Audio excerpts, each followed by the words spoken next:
This 1972 Datsun 240Z has quite the unusual story, and you could say it was sold not once but twice through a new car showroom.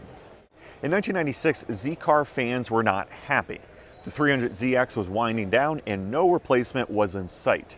To help fuel the enthusiast fire and show they were proud of their roots, Nissan had a very unique idea.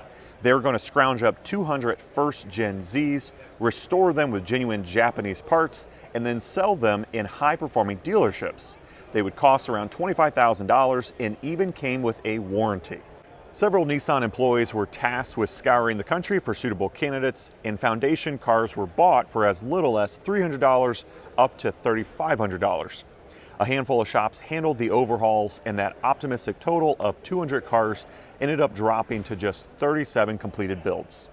This example, painted lime yellow, is part of the run, all of which were identified with the stickers on the quarter windows and a plaque on the center console. It's powered by a 2.4-liter inline six-cylinder engine with dual round-top SU carbs, paired to a 4-speed manual transmission. It has a binder full of documentation and is listed in the Vintage Z registry. It certainly is a unique find, and enthusiasts won't have to track it down in a Nissan showroom to acquire it. It's part of the Mike and Debbie Rogers Datsun collection headed to Mika, Monterey.